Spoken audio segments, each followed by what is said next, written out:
கடந்த 2010ஆம் ஆண்டு சென்னை குரோம்பேட்டையில் கார் ஓட்டுநரை கொடூரமாக கொலை செய்த வழக்கு தொடர்பாக தற்பொழுது 6 பேரின் ஆயுள் தண்டனை ரத்து செய்யப்பட்டுள்ளது. அதனை முக்கிய செய்தியாக பார்த்து வருகிறோம்.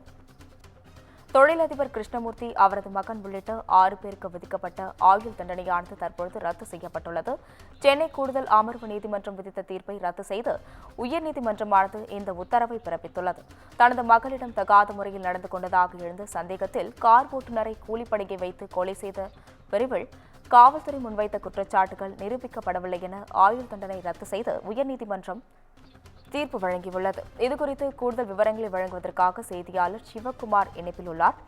வணக்கம் சிவக்குமார், தற்பொழுது இந்த கொலை வழக்கில் 6 பேரின் ஆயுள் தண்டனை ரத்து செய்யப்பட்டுள்ளது. இது குறித்த விவரங்களை பகிரலாம்.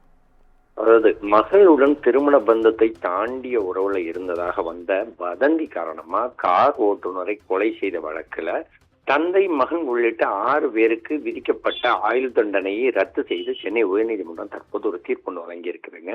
அதாவது சென்னை குரோம்பேட்டையை சார்ந்த தொழிலதிபர் கிருஷ்ணமூர்த்தி, இவரது மகள் எழில் தீபாவுடன் கார் ஓட்டுநர் பாபுங்கிறவர் திருமண பந்தத்தை மீறிய உறவில் இருந்ததாக மற்றொரு ஓட்டுநர் கண்ணன் அப்படிங்கிறவர் கிருஷ்ணமூர்த்தியிடம் கூறியிருக்கிறாரு. இதனால ஆத்திரமடைஞ்ச கிருஷ்ணமூர்த்தி, அவரது மகன் பிரதீப் கிருஷ்ணமூர்த்தி மற்றும் கார் ஓட்டுநர் கண்ணன் ஆகியோர் கூலிப்படையினர் விஜயகுமார், ஜான், செந்தில் ஆகிய 3 பேர், இவங்க மொத்தம் 6 பேர் சேர்ந்து என்ன பண்ணியிருக்காங்க, 2010 பாபுவை மிக கொடூரமாக கொலை செஞ்சிருக்கிறாங்க. இது தொடர்பாக பாபுவின் தந்தை அளித்த புகாரின் அடிப்படையில சென்னை அபிராமபுரம் காவல்துறையினர் வழக்கு பதிவு செஞ்சு வந்தாங்க. இந்த வழக்கை விசாரித்த சென்னை 2வது கூடுதல் அமர்வு நீதிமன்றம் என்ன சொல்லிச்சுன்னா, குற்றம் சாட்டப்பட்ட 6 பேருக்கு ஆயுள் தண்டனை விதித்து கடந்த 2024ஆம் ஆண்டு அக்டோபர் மாதம் தீர்ப்பளித்தது. இந்த தீர்ப்பை எதிர்த்து மேல்முறையீடு பண்ண 6 பேர் தரப்புல மேல்முறையீடு செய்யப்பட்டது.